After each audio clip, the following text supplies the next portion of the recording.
Let's bring on our guests. All right. So just a quick background. We got Peter coming on right now. Peter, thank you for coming on. You're a ride-hail driver who completed more than 40,000 trips. Congrats on that. From Uber and Lyft. You're the president of the Drivers Union and Voice of Fairness for ride-hail drivers in Washington State. Peter is also a human rights activist and immigrant from South Sudan. In 2014, he began organizing fellow Uber and Lyft drivers in Seattle after drivers began to see their pay routinely cut and face termination without reason or recourse. By organizing together as a union, Washington state drivers have won the strongest labor protections for Uber and Lyft drivers in the country, including a nation-leading fair pay standard, just cause protections against unfair termination, and benefits including paid sick time, workers' comp, unemployment, and paid family and medical leave. Prior to driving for Uber and Lyft, Peter also worked as a taxi cab driver. Thank you for coming on, Peter. Thank you so much, Chris. Yeah, you're welcome, Peter. Yeah, I want to move to Seattle. Welcome. I know, right? You're welcome to Seattle. I mean, all those are great. We also have Walt coming on. Welcome, Walt. Walt, you're an active member of the Drivers Union, serving on multiple driver leadership committees with the union. And you also started driving as a ride-hail driver in 2015 and now giving over 13,000 trips on Uber and Lyft. We had you on, I believe it was literally this week last year. And you've also been on, a few months ago, kind of giving an update to Seattle's model and Washington, what's going on there. So welcome back. Great to have you. Good to see you, Walt. He's a veteran. Great to be here. Veteran of Show Me the Money. And yeah, right. And we, in fact, talked about Walt last week. He was the one that discovered the quarter of a penny slippage, as we call it, or shaving, as we call it. Oops. I mean, and he caught it, and he got drivers $200,000. I mean, here you go. You know what I mean? You got to hold. I can take a penny from every ride from every driver. I'll be a millionaire in no time. Yeah, that's how I know, right? Yeah, well, I mean, how long was that they went back? So $200,000 for 15,000 drivers. That was about on a quarter of a penny. Yeah, so there you go. That was just like the first 3.5 months of the year, basically. Yeah, there you go. Awesome. Yeah. Well, that's great. And then we also have Joshua coming on. Welcome, Joshua. Thank you. Joshua is worked as a union community organizer for over 20 years. Josh's career has focused on building worker power by running successful field campaigns to win groundbreaking labor standards. And this is by far a groundbreaking labor standard when it comes to what's going on in Washington, what's going on in Seattle, how you guys got here, when it comes to the pay rates, when it comes to all these, benefits like workers' comp, paid time off, sick time, medical leave, all of that. So it's great to have you guys on. Thank you for coming on. Appreciate the time. And without further ado, let's get right into it. Yeah. So, this is, I've been a huge fan of the Seattle, Washington state model for a couple of years. I think gig work has come to a point that legislation is the necessary evil, let's say. Okay.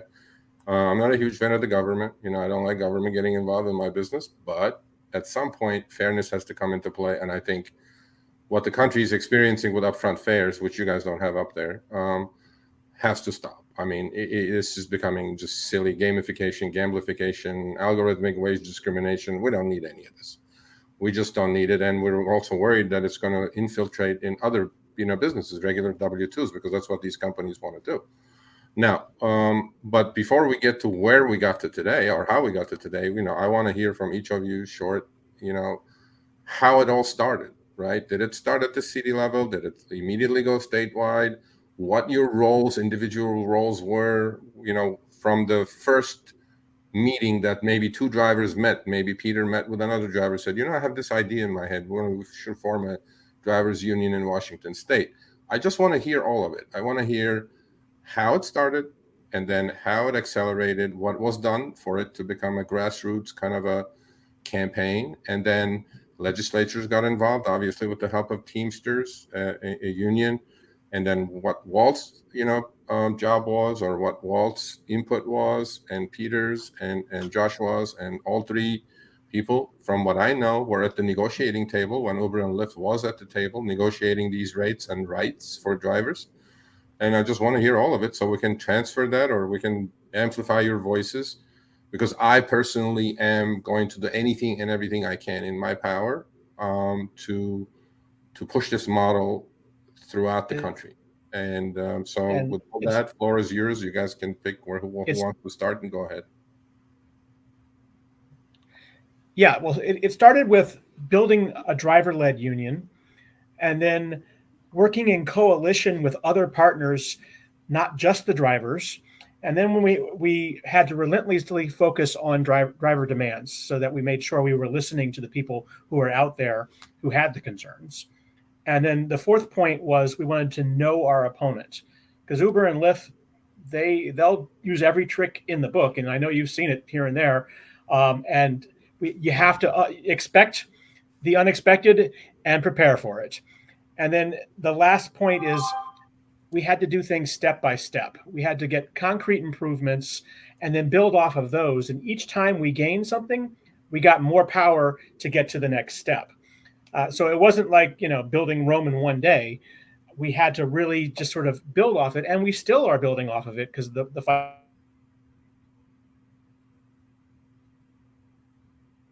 Okay. Yeah, we lost Walt for a minute. Peter, I mean, you're the president of the Washington Drivers Union, right? Current president. How did you start? How did you start the union? What was your thought process? Well, like Walter just mentioned it, thank you, Sergio and Chris. My name is Peter Quill. I'm a president of Driver Union.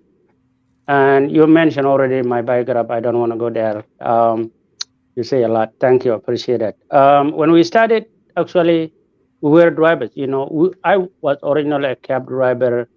And then when the company came, they gave a lot of money to the drivers.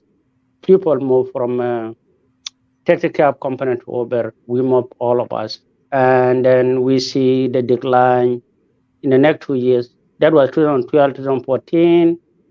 The decline of price, termination of drivers, and all those things. So we decided to form a union, form organization. We start at the gas station, talking with one another, drivers, what's going on, and that's how we started. Then when we see that as a very strong union, we say, well, let us find expert that can help us, expert and knowledgeable people that can help. Then we join the Teamster Local 117, help Okay. us Okay. So doing what Joshua, we want. this is where Teamsters and you come into play, right? So there is a drivers union who is looking for some maybe leadership or some guidance, or some contacts in the legislative bodies of the state. And you did have that. And so what was your role in all of this at the start? Yeah, well, thanks so much for having us, Chris and Sergio. And a lot of this started, even before my involvement at the union. And I'm glad you ground it in, Peter's experience and the experience of drivers coming together and saying, hey, we need to do something. We need to have more power together than we have separately, because that's where it, is the foundation. But, it's also true that there are, there's a broad labor movement, right? There's, community organizations that have, kind of a history of running successful campaigns to win improvements. And, Teamsters Union, has been around in the transportation industry since when transportation was, run in teams of horses. That's really where the name Teamsters comes from, actually, right? So Teamsters had, in our neck of the woods, a history before Uber and Lyft were in existence of working with drivers in the for-hire transportation industry. And so it was kind of a natural place for Uber and Lyft drivers who wanted to organize to come and gain support and connections. And but it doesn't stop there. When we won the Seattle policy, the driver leaders built a coalition, not just of labor, but also of more than 70 plus community organizations, the mosques where people pray, religious communities, affordable housing, transportation and transit advocates, to come together and say, look, the driver issues are not just the individual worker, right? But it's about all of our community. And that's the kind of power that, is important in the playbook. It's not just getting the right policy. Policy is important, right? But it's about how do you build enough power to win that policy. And that is the combination of drivers organizing together. It's got to start there, right? And then building that coalition with labor, community, faith-based organizations to kind of put your hands on the levers of power at City Hall or at the state capitol. Yeah. So from my understanding, it started all in the city of Seattle, right? This, once the city passed, city legislatures, as you may or may not know, the same thing is happening now in Minneapolis, right? So the Minnesota governor vetoed a bill that was passed by both houses of the state, but he vetoed it, unfortunately, with the lobbying power of these two companies. And but now they're coming back. Now I don't know if they spoke to you or not, but it seems like they are exactly following the playbook, meaning start in the city of Minneapolis, right? The city council is passing this ordinance. Well, they're discussing it on August 8th. They'll hopefully pass it with much higher rates for just the city. And then hopefully they're going to follow your playbook and spread it throughout the state, right? So is that what happened up in Washington State? It started within the city of Seattle, and then it kind of spread afterwards. Is that what took place, Walt? Right. It is started in Seattle. Either one of you. Go ahead, Will. Will. Yeah. Well, we started in Seattle primarily because that's where most of the drivers who were organizing drove, but also we were able to, as Joshua said, build coalitions with other interests like the public transportation advocates and the affordable housing advocates, and have everybody come together and realize that we needed to make this a fair deal for all of us, so it's really sustainable across the board. And it was important that we had the voice as a union in order to do this, because previously, when I was complaining about the wage cuts that we were getting year after year, I'd be on Facebook just shouting, and people were like, "Yeah, we hear you," but nothing was happening. Yeah. And it wasn't until I actually formed the union and got together with other drivers that we actually had the ability for our voice to be heard, and in a way that the political class couldn't ignore us. And we were lucky in a sense that there were some politicians that wanted to say, "Hey, we're going to do some good things for the drivers," but we actually had to put the brakes on it a little bit, because what they were proposing wasn't actually going to help us as much as it really should have.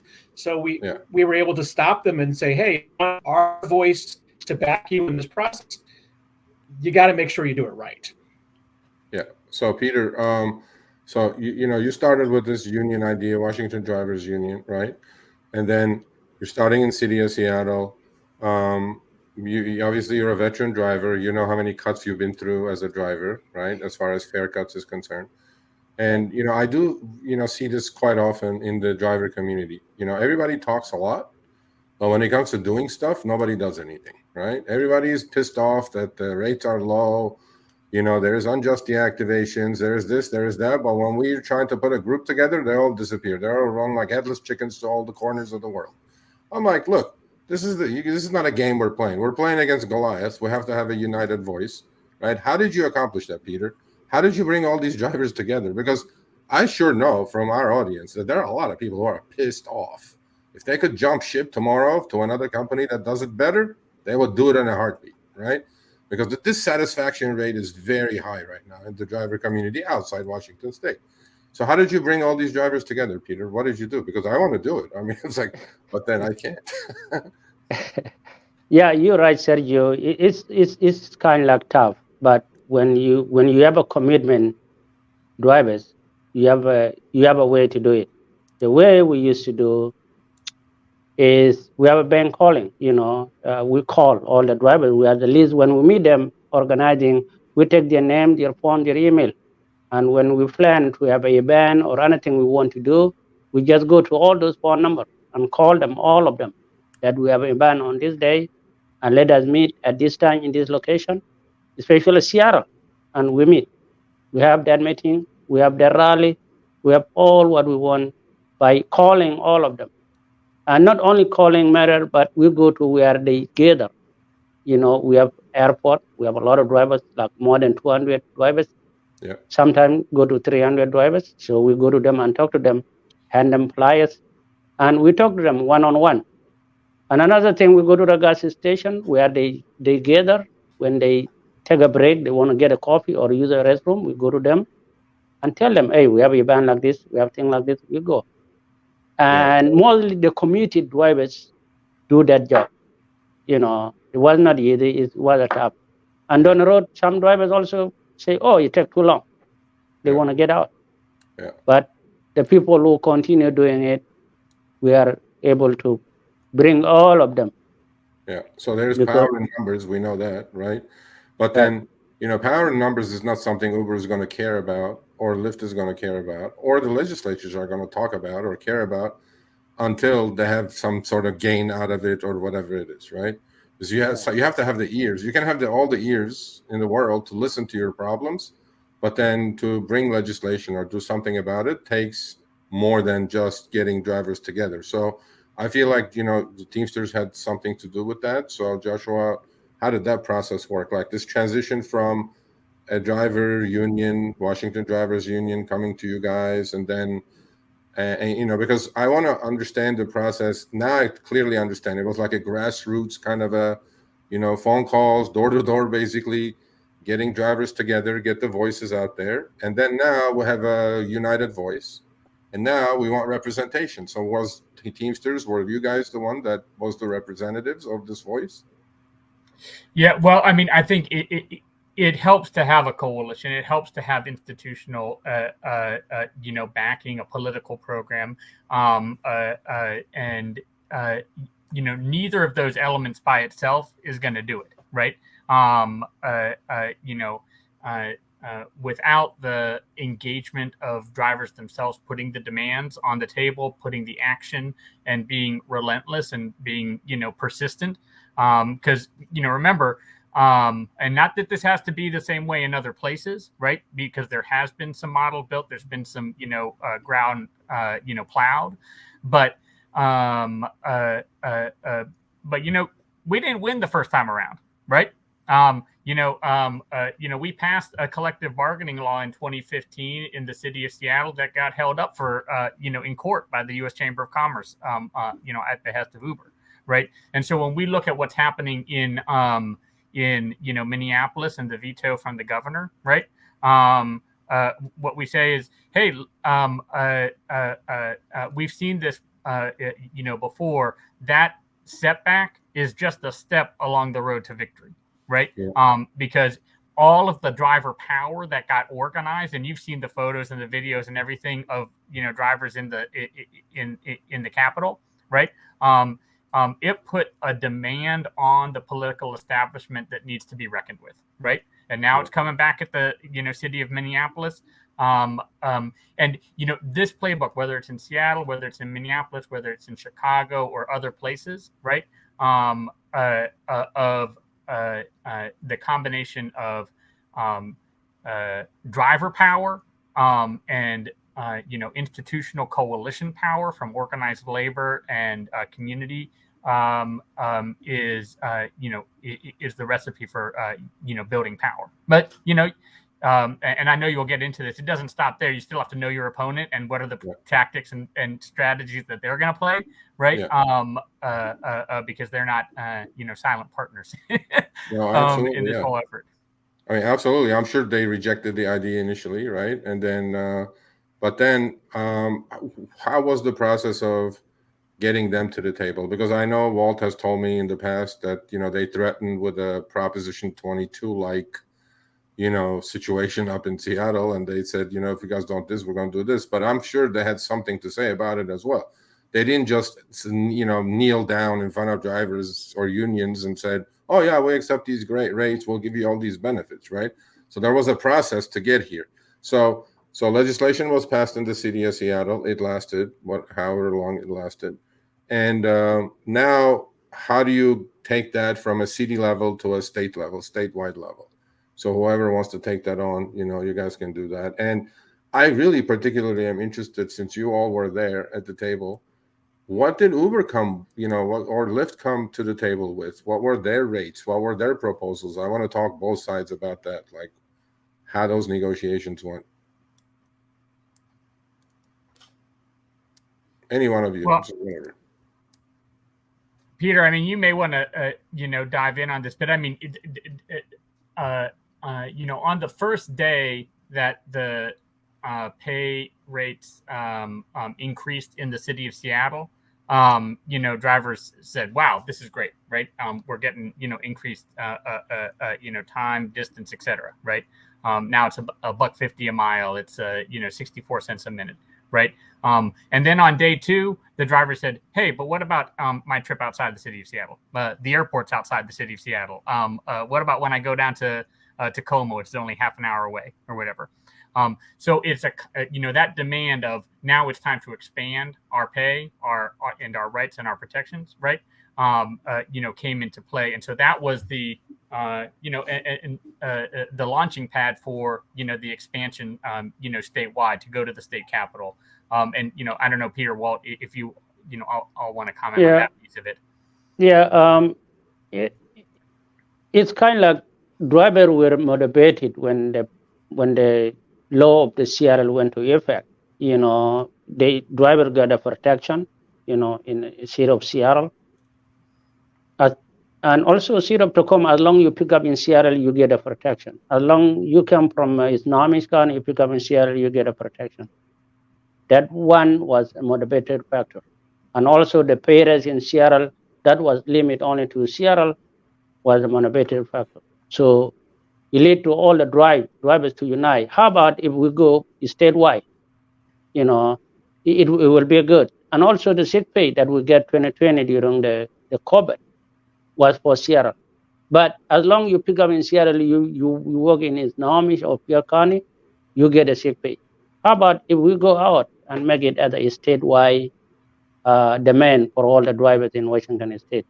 That's how all the drivers jump into that. We have to do it. And we did it with the support of the Teamster and the labor union as all, and also the community. Community also was with the one also leading, with us, supporting us all the way down till we make it to Olympia. And we made it in 2020 was sick pay, and 2022 we get this statewide, into a statewide law that protect drivers that pay raise the pay for all the Washingtonian, and also that give them a benefit, including the sick pay for all of them, and also workers' comp in case you get protection, and the rest, included 2023 we get this medical and family leave, and these are the things that it was the drivers who started in Seattle and move along, all the drivers united and say we have to fight. And this is not the end. So drivers still need more on what they deserve. Yeah. So Walter, I know all of this is great and good, but it's not going to be without rejection or resistance or lobbying or whatever they do that they have to do, right? So you can't go to Uber. Yeah, you can't go to Uber and say, I want this and this and this. If I'm not going to drive, I don't care. There's 10,000 other drivers that are going to drive. So there was some give and take here, right? It wasn't like you demanded and they said yes. Yeah, no, we had to navigate through the political process at the state level. But that was made a lot easier by being able to show that we did things in Seattle and Uber and Lyft said the sky was going to fall, and lo and behold, there's still a sky out there. So by being able to show that, drivers can actually make sustainable wages, and the system doesn't have to break, and we don't have to lose our flexibility, and we can get things like deactivation protection and stuff like that. That enabled us to be able to make a good argument against the default things that Uber and Lyft go around all the time, and they'll send you push notifications on your phone saying, dun, dun, dun, this new bill is going through and it's going to cause you to lose this, that, and the other, and we had to deal with that. Having of Seattle being successful really helped in diffusing the endless lies and misdirection that Uber and Lyft were doing in order to continue to underpay us and give us no rights and benefits. Yeah, so it seems like it's like I compared this to an analogy, if I could put it in other words, is it starts like a little small fire, right? And then you build a fire up, right? It started in a little Seattle, throwing things and in then it didn't make sense that it shouldn't be statewide, and then Seattle, it was in existence in the city of Seattle for a while. All the Uber, sky is falling, the demand is going to get crushed, nobody's going to do it, you're going to lose your flexibility. None of that happened, right? Because every time I hear that in any other city, I have said it to Uber and Lyft myself. I said, show me the data. You want to pull out? Go ahead, pull out. Have a nice day. But show me the data, because you demand data, you run on data. Your data doesn't support any of it. But they do it because they can take advantage of drivers who are not united, and they go, oh my God, I don't want to lose my flexibility. Oh my God. But I know it's BS. I know it's all fluff, right? So it starts small, and then you guys keep building and building, and every year it seems like you're adding something to it, right? And you have like a few more minutes, but I want to hear seriously how the negotiations were at the table. I mean, what did Uber want? What did you guys give up, if you gave up anything? Because look, we're all talking about like this is some great, best thing since sliced bread. At the current situation of gig work and rideshare driving, it is. It's like, now, is it comparable to what it was 2015 and 16 in LA or other major cities? No, we were swimming in cash those days. But we know what the trend is. The trend is not your friend as a rideshare driver. Earnings are less and less and less and less and less. And now with this upfront fares, we have another cut. I have no doubt that it is. So what was that negotiation like? Like, you guys didn't go and say, oh, we want $1.50 and 64 cents, otherwise we're not going to drive or whatever. How did that work out? Yeah. Well, I mean, I think that you're right, Sergio. With any labor situation where you're bargaining with a with a corporation, and we just saw Teamsters nationally got to a tentative agreement with UPS, right? That's going through the process of getting ratified by the members right now, and members are voting on it. There's a give and take in that they've got their interests, workers have their interests, right? The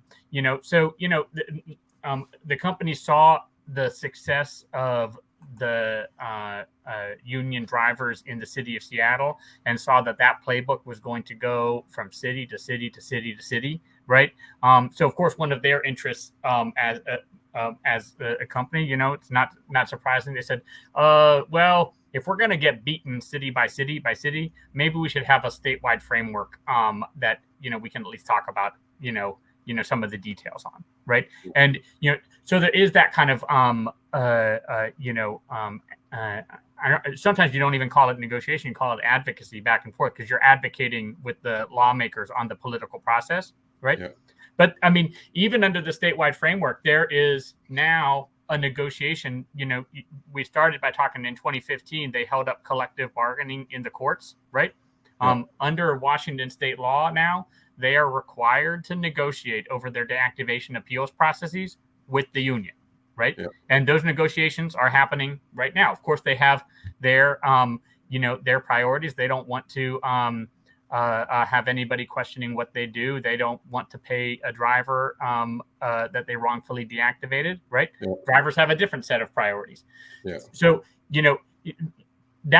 that conversation, plays itself out. They've got their interests. Drivers have their interests. I think that the thing that I think listeners from around the country would should know is that it's not that there's a secret sauce of exactly what is the policy that they will agree to, right? Yeah. They will agree to whatever drivers have built enough power to demand. Yeah. Right. Because believe me, if it weren't for the efforts that Brother Peter and Brother Walt talked about building a driver union to have power, about building the coalition to build power, about winning at the city of Seattle, where their strategy was just to say no, and then they saw that they got beat, right? Yeah. They wouldn't agree to any of it, right? Yeah. And so it's about building enough power that you can force the companies either by legislation, by negotiation, by public shame, whatever's the tool you've got in your toolbox. Hashtag know your worth, right? Yeah. I'm looking at your shirt, right? Yeah. To put the driver interest forward, if that makes sense, brother. No, it makes a lot of sense. I mean, to me, it has made sense quite a while. I've been following the Seattle, Washington State story for a while. In fact, Harry, before me, has interviewed a couple of legislatures up from Seattle when this was just starting, right? And I've listened to that a couple of times. So I'm going like, this is great. I mean, what's wrong with this picture? And that was like back in 2018, 19. I'm like, I don't see anything wrong with this. So, Walt, I mean, I need a list from you of all the things you guys have in Seattle. Okay. I know about your rates and I know what the Washington rates are, but give me a laundry list of your benefits that you have accumulated over the last, 3 years or so. Okay, well, starting with deactivation protections. So we have a appeals process, which we're in the final stages of negotiating with Uber and Lyft to make sure that drivers have a very rapid way to get back on the network if they've been wrongly deactivated, and also get back pay for the time that they weren't able to work and feed their families. So that's a big one. We've managed to win reactivation for over 500 drivers alone just in Seattle, and then now as we go to statewide, that's undoubtedly going to get bigger. And then so now we have sick leave, which was temporary in the COVID, but after the emergency, now that was going to go away. So we've got a new sick leave, which is staying forever. And we've got workers' compensation protection, which Uber and Lyft will be paying into. We have, Josh, you want to? We've got unemployment rights that are permanent for drivers, the same unemployment system as all workers in the state of Washington, not just a temporary COVID measure, right? Yeah. And paid family medical leave is coming online next year, which is the same paid family medical leave protection that all workers have in the state of Washington, which with one caveat, which is for all workers in the state of Washington, unless you've got a generous employer or negotiated it in a union contract, there's a split in the premiums between the worker and the company. Actually, on the version that we won in Washington State, Uber and Lyft are going to foot all of the cost for drivers who sign up for paid family medical leave. So we're really excited to launch that program next year as it rolls out. So all these things that you guys add up, it costs money to do as a company. Man, I am pretty sure they pass it on to the passenger. And at some point, I mean, economics is economics. You got to take it at face value. There's price elasticity. People are going to stop paying for very expensive trips because, Uber and Lyft have to provide, all these benefits to the drivers. I get it, right? I mean, that part of it I get. Are we reaching to a point that up in Washington State or Seattle, we're seeing a lot of pushback from the customer not willing to pay for this convenience because they were paying maybe, $20 for a 10-mile trip. Now they're paying $40 for a 10-mile trip, right?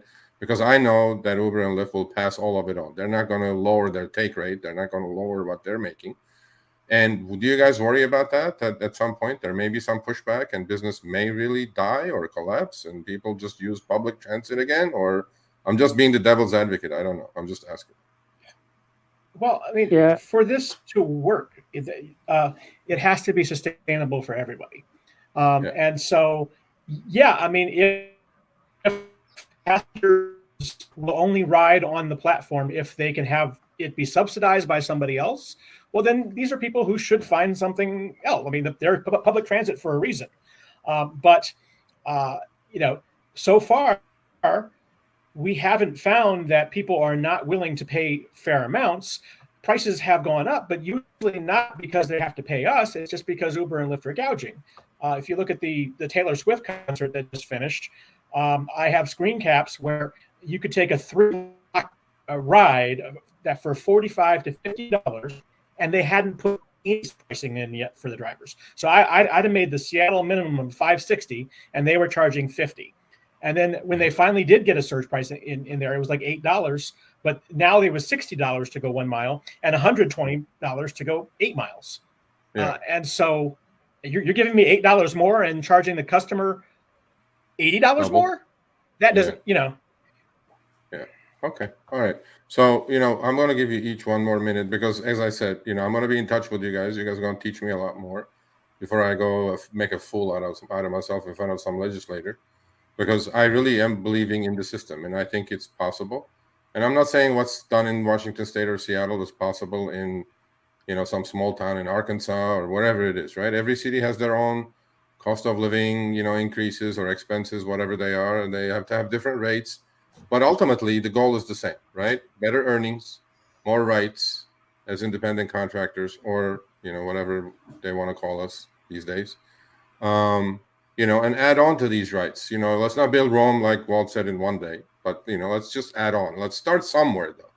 And I think that starting somewhere is here now, because I think we've had enough as drivers.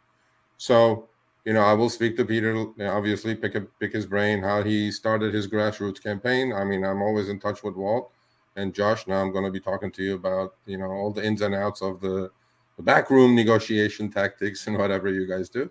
But you guys will be my eyes and ears. And I have a voice, I have a platform. I want to use it properly. So, I'm all in. So, I give you each a minute, in closing, Hey, Walt, with you, I'm going to start with you. Tell me what you do not like about what you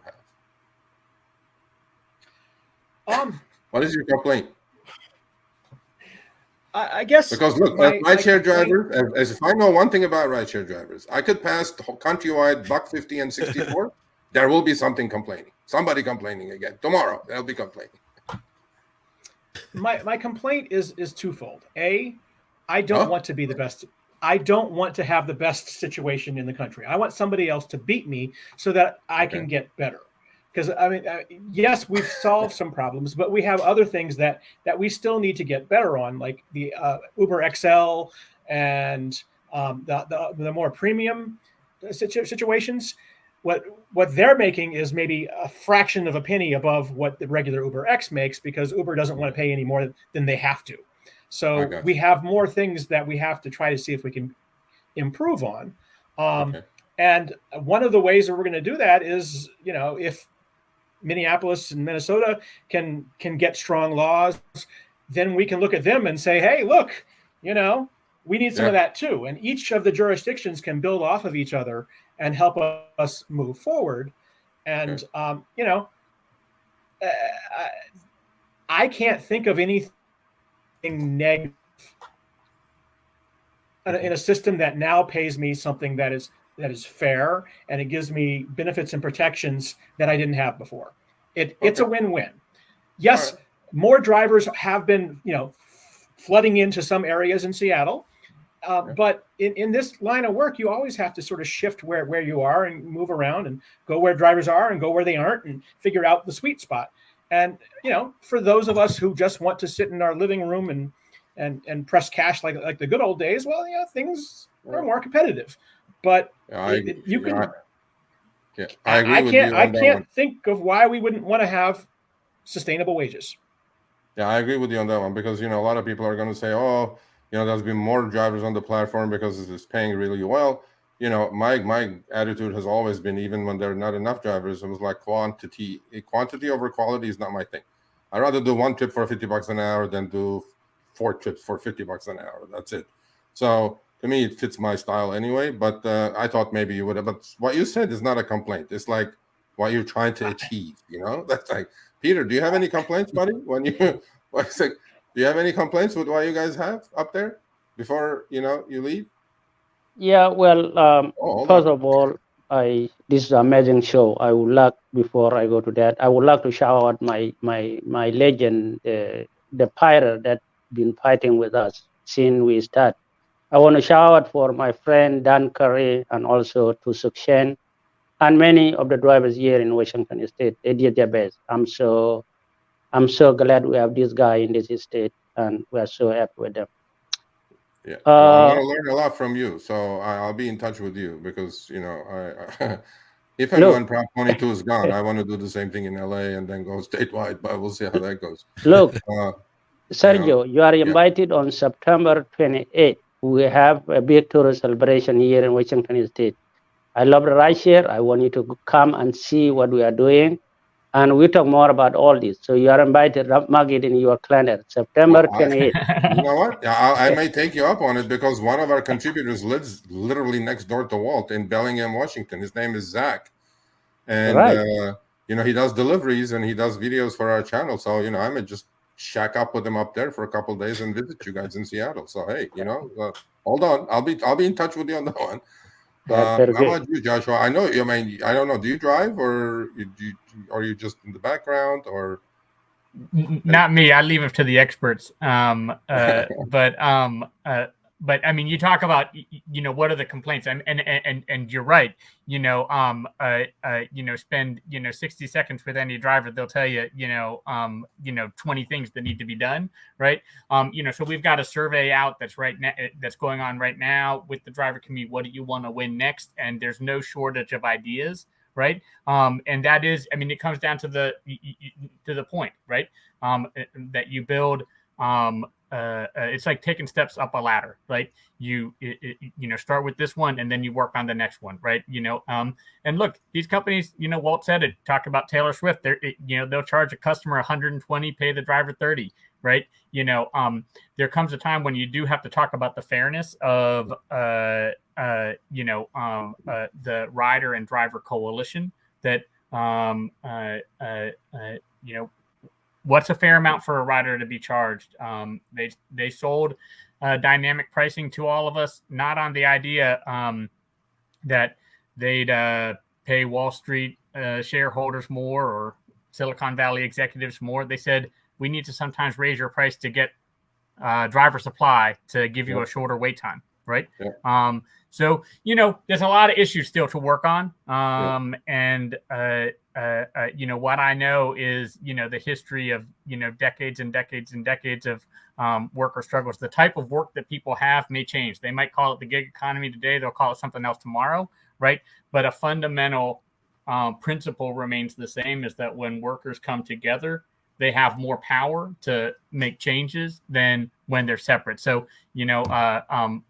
I don't expect that we'll have any shortage of issues to work on tomorrow.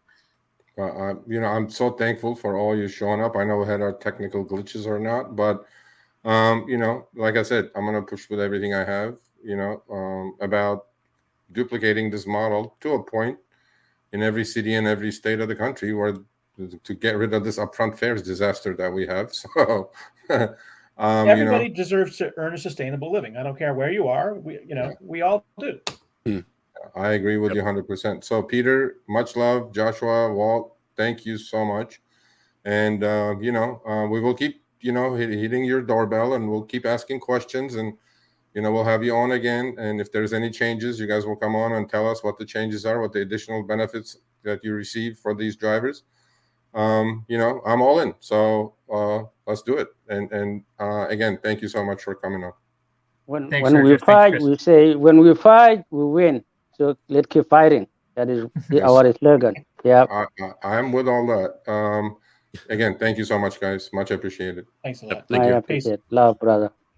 All right, thanks for watching. That short little clip was from our live stream, Show Me the Money Club, with Sergio and myself, Tuesdays, 6 p.m. Eastern, 3 p.m. Pacific. Make sure you subscribe, turn on all notifications so you'll be notified when we go live, as well as all of our awesome content. make sure to check out this video right here, which will take you to the entire live stream, or check out this video right there. All right, drive smart, everyone.